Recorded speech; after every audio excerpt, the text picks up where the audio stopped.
Alright, so I want us all to imagine that we are Mercy, a woman in southwestern Uganda, and she only has this $5 to spend on food over the course of 1 week. Now I want you to imagine that Mercy also only has this $5 still, but these are her 8 children. She spent the past 14 days with the one on the far end in Nakabali Hospital, treating her for malnutrition. By the end of the week, she must pay school fees for at least 3 of her children. And she just learned that her youngest son is also malnourished, and she has to pay for transfer back to the hospital next week. So how is Mercy supposed to stretch this $5 across these priorities?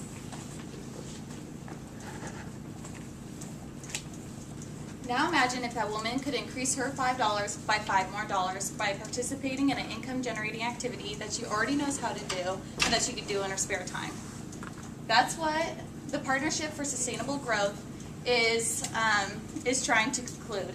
Before we introduce our team, I would like to say thank you to the committee for participating and joining us today. It really means a lot. And for our teammates, my name is Alex. I'm going to start off with the background of the organization and the importance of malnutrition, and then we're going to pass it over to Ani, who's going to go over our objectives and the process of our proposal, and then Elise for the budget and M&E, and then Kira's going to wrap it up with the sustainability plan. So, malnutrition is an underlying cause of 6 out of 10 deaths in children under the age of 5 in developing countries and contributes to 1/3 of deaths around the world. In Uganda in particular, it has an alarming rate of 33% of children under the age of 5 with underweight, and then 14% have, 33% of the children are stunted, 5 years and younger, 14% are malnourished, and then 5% have severe to moderate or moderate to severe malnutrition. Southwest Uganda in particular has the nation's highest rate of stunting at 42%.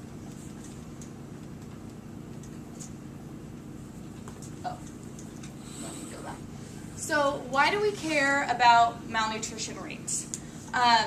Malnutrition can be immediate, it can be lifelong, it can span across generations. It has an increase in mortality, increase in stunted growth, impaired cognitive development, and reduced productivity as an adult.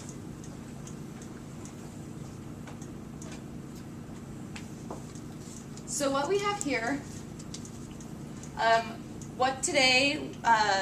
what we're proposing today is a proposed collaboration between the Initiative to End Childhood Malnutrition, or IECM, and the Joint Rural Development Organization, which is JRDO.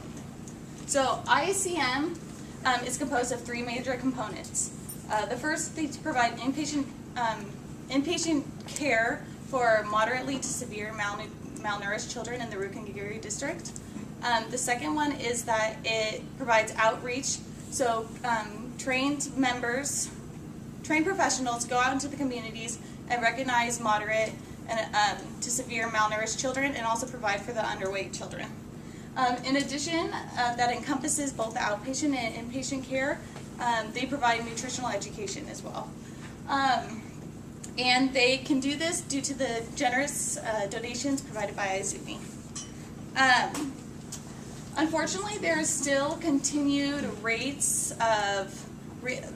high readmission rates. So what they want to do is focus not just on treatment, but they also want to help on prevention. So JRDO proposed last year a collaboration between the 2 organizations because the JRDO focuses on the financial responsibilities. They have collaborated 6 women groups that have focused on, that have done income-generating programs such as animal rearing, gardening, basket weaving, craft making, which have proven to be successful, and have educated women on financial responsibility, which have had great outcomes. And so by combining the 2, we think that it will create a sustainable program. And I'm going to pass it on to, and last but not least, so our overall goal for IECM and JRDO is to decrease childhood malnutrition by increasing household income in selected communities in the Rukungiri district. I'm going to pass it on to Ani. So in order to achieve our goal, the PSG program has 4 objectives. The first objective is that 60 women in each of the 3 pilot communities will be practicing craft making after the 3-year pilot phase. Objective number 2 is that each woman will earn at least $5 per month from craft making activities through the course of the 3 years.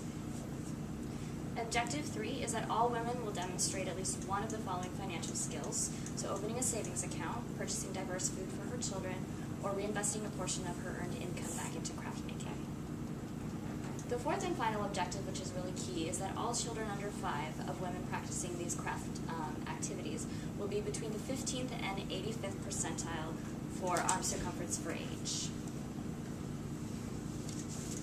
So now let's go back to Mercy, the woman we introduced in the beginning. We will now follow Mercy through the PSG program activities, and you can reference the logic model that we showed you earlier if you'd like. First, Mercy will be enrolled in one of the women's groups formed by JRDO in her community. Next, Mercy will receive training on craft making, a skill she likely already practices in her free time. With her new knowledge and skills, Mercy and her women's group will meet weekly to make crafts. Mercy will then sell her products to JRDO, who will purchase whatever she makes within the month at a set wholesale price, guaranteeing her a stable income. Mercy will receive both cash and nutritional supplements for her crafts, which ensures that at least part of her income will be invested in her child's nutrition. Twice a month, Mercy and her group will attend education sessions conducted by JRDO. From these sessions, Mercy will learn about the proper nutrition practices and the consequences of malnutrition, as well as fiscal responsibility, for example, as in opening a savings account. After a few sessions, Mercy's husband, along with other men in the community, will attend sessions to learn about financial management as well. These sessions will encourage joint decision-making between Mercy and her husband, and encourage the family to invest part of Mercy's income back into craft making or to prepare diverse meals for their children. As a result of all these activities, Mercy's income will increase by at least $5 per month, depending on how many crafts she makes, which will allow her to provide adequate nutrition for her children and therefore empowering her to prevent malnutrition. On the other side of this story is JRDO, who will sell women's craft at a retail price in markets that cater to tourists in Kampala and Queen Elizabeth National Park. The revenue JRDO earns will gradually increase over the years until it is substantial enough to cover the cost of the programs, ensuring its sustainability. Now I will pass it over to Elise, who will talk about monitoring and evaluation. Monitoring is essential to seeing the progression of this program. Our monitoring plan only adds to the tasks that the project coordinator would already be responsible for. He or she would record the type of crafts that the woman sells, the number of crafts, the amount of cash that she receives, and the number of nutritional supplements that she receives as well. There will also be a craft manager who will assess the quality of the crafts each month, ensuring that they are of high quality and can be sold at a decent price. JRDO and IECM will also record the number of financial management sessions and the number of nutrition education sessions that are held per month and the number of men and women that attend each. For our evaluation plan, it requires few additional resources. Every 6 months, a survey will be given to the women that will ask them about the types of food that they feed their children, the number of nutritional supplements given to their child, if they were able to reinvest their cash back into their craft making business, and also whether they were able to open a savings account. Our ultimate goal of this program is to decrease malnutrition, so we will also be measuring children nutritional status over time, referring to the WHO growth guidelines for arm circumference. Referring to our budget, the total over 3 years is approximately $60,000, which includes an inflation rate of 4% in years 2 and 3. 60% of the cost comes from the cash provided to the women to pay the wholesale price of their crafts. This is listed in the variable. This is listed in the variable. Sorry, I thought there was a table there. This is listed in the variable cost that depends on the number of women It's also in the other direct costs is the training and educational materials, surveys, brochures, airtime, and refreshments. And refreshments is also a fairly high cost at $7,000, but it is seen as an incentive for the women and men to attend the educational sessions. Transportation is also significant, but it is greatly reduced by taking a boda or a motorbike to each of the communities, and also taking a public bus to the markets to sell the crafts at tourist destinations. Year one, we will see a low cost because with low women enrollment. In year two, we'll see a higher cost because we're doubling the number of women enrolled in the program. In year three, we will decrease the cost, but we'll have the same amount of women in the program. I'll now pass it on to Kira to go over the sustainability plan. Thanks, Elise. So, the success of PSG is really dependent on the sustainability of the income-generating activities. As Alex mentioned earlier, IECM is trying to shift their focus from just treatment of malnutrition to prevention. And so ideally what we like to see here is hands in the money of fiscally responsible women who are able to properly feed their children and prevent malnutrition. Another strength of PSG is the investment by different stakeholders. So both JRDO and IECM see benefit to this collaboration. JRDO identified this as an opportunity for them to contribute their expertise in economic development, and IECM is looking to build local capacity and saw a way of bringing in JRDO to achieve their objectives. Last is community ownership. By year three, we expect JRDO to have full ownership of this project, seeing the transition of IECM out of the picture. And ultimately, over time, we expect the whole program to operate on its own. So, based on our projected enrollment, we expect total profits from the income-generating activities by the end of year three to total $3,810. You can see as enrollment increases between year one and year two, our profits increase, and then as direct costs decrease between years two and three, and our profits increase more. So we can expect to see this trend continue over time, and to continue past the lifetime of the project. So by investing in PSG, we're empowering women to uniquely decrease childhood malnutrition in their community through income-generating activities. So let's go back to Mercy, our story in the beginning. Now we'd like to imagine her life with PSG in her community. She is now able to generate income through her craft making. She's able to use that income to purchase diverse food for her children, and ultimately she has prevented malnutrition within her family. Thank you.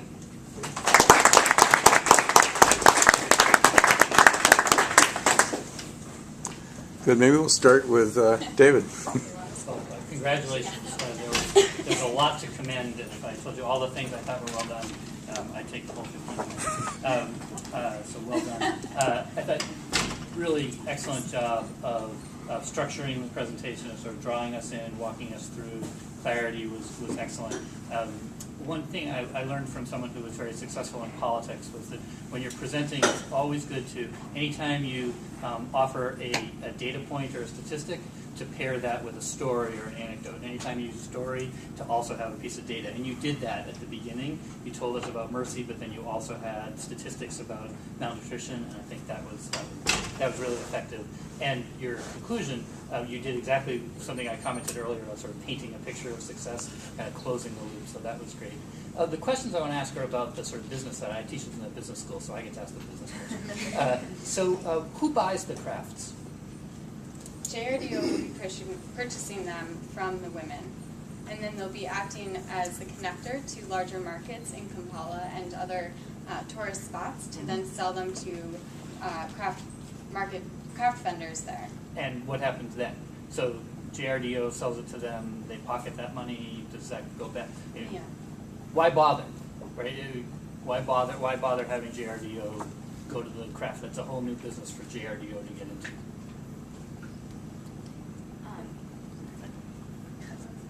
Well, I think one of the reasons we wanted to have JRDO in the middle as the middleman is because they will purchase the crafts from women no matter how much they make. Right. So that's really key. So these women can depend on a monthly income. So if they're working, they're going to get income. So that we thought was really important there with JRDO. JRDO then will take the revenue and reinvest it back in the program. So hopefully they would, after this 3-year pilot phase, they would scale up. So it's part of sustainability. Yeah. So Yeah. do you have any evidence, any reason to think that there's actually a market for these goods, that people want to buy them? Yeah, absolutely. So something that IECM had done prior to this was kind of do a lot of research into what this project might look like and what the market is for crafts in these tourist hotspots. And they did see opportunity, especially for crafts, over some other type of income-generating activity like agriculture, because it was more of a staple market. You can expect a quicker return on investment as well. I just, in closing, I'd say that often in projects that involve some kind of small business enterprise, the emphasis is on the good it will do to the producer, and not enough attention is paid to whether there actually is a market for the goods and how that market works. People are meeting their needs currently through some market, so in order for you to be successful, you have to do something better than the market's already doing. Yeah, in our budget projection, we tried to keep the cost of the crafts reasonable to what IECM had already researched and figure out what the cost ideally would be in the market. So we tried to keep it within those constraints so it would be more reasonable estimate. Great job. I too was really happy with the book ending, having Mercy at the beginning and then at the end was a really nice device to hold your presentation together. I think as a funder, my primary instinct is to be attracted to the fact that you're forcing a collaboration. I want to see that my dollar of philanthropy is being leveraged, so I see the inherent leverage of this model. And I also think, but I think the questions around this need to be fleshed out, that you're capitalizing on two different interventions who are linked through the funding model and the economics, but have different expertise. So as I understood it, IECM is the health and well-being, and JRDO is the livelihoods and the sustainability and the income. Okay. So I guess the thought there then is, I heard that in 3 years JRDO would assume responsibility for this, and that was I may have misheard that, but that struck me as odd. In other words, I would want to see this continuation, beyond 3 years, but into infinite, or until these children are all healthy and we don't have to worry about malnutrition in Southwest Uganda. I also felt that the 15 to 85% measure honestly meant nothing to me. I don't know what that circumference test is. I presume that 15 to 85% is a normal range and that's okay, but for those of us that are less informed, that would have been helpful. And I think, again, as you talk about the M&E, I feel like I'm a constant grumbler about this. It's really about the kids, right? So let's measure what's happening with the kids more than how many crafts we made and how many we sold for $1 versus this or that. I was fascinated to think that the intervention went so far as to counsel how husbands and wives would manage their family finances.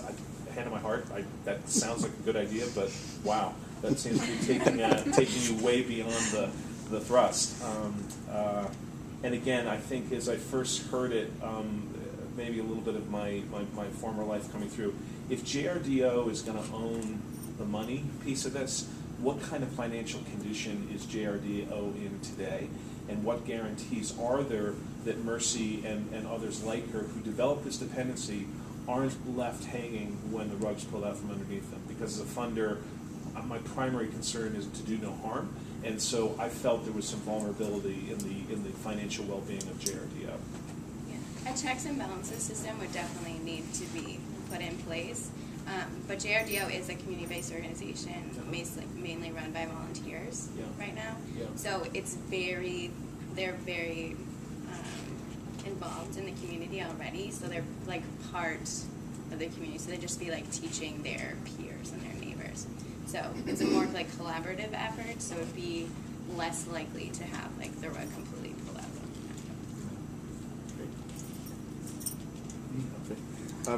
Also, I thought very, very exciting presentation, and I loved it in the beginning when not only about Mercy, but you had the $5 bill there, you had the 8 kids picture. You know, I'm just trying to picture myself feeding 8 kids on $5 a week, so I thought that was a tremendous. And then to end it with Mercy, I agree with my fellows here. I think I really liked that mid-arm circumference. I mean, I realize it's not maybe that clear to everybody, but it's actually a great measure of nutritional status. If the circumference gets larger, that means that the child is getting better nourished. But you know, it's not just the food that the child eats that determines that measurement. It's, of course, if the kid gets sick, you know, if they get diarrhea periodically or measles or something, you know, it can really cause, as you know, a lot of weight loss. So that there was, I mean, you need, I think, sometimes in a nutrition program to think beyond just how much food the baby's getting or child is getting, but also into the preventing and making sure they're immunized, making sure that I remember one of my teachers once asked, what's the best nutrition intervention for a child? This was years ago, and he thought the best single intervention was measles vaccine, because in those days most kids in developing countries were getting measles before the vaccine was widely available, and measles is devastating in terms of nutritional status. They always lose weight when they get sick with measles, and they often never catch up. So I just think, just to emphasize the health aspect, which again, in 15 minutes you can't do everything.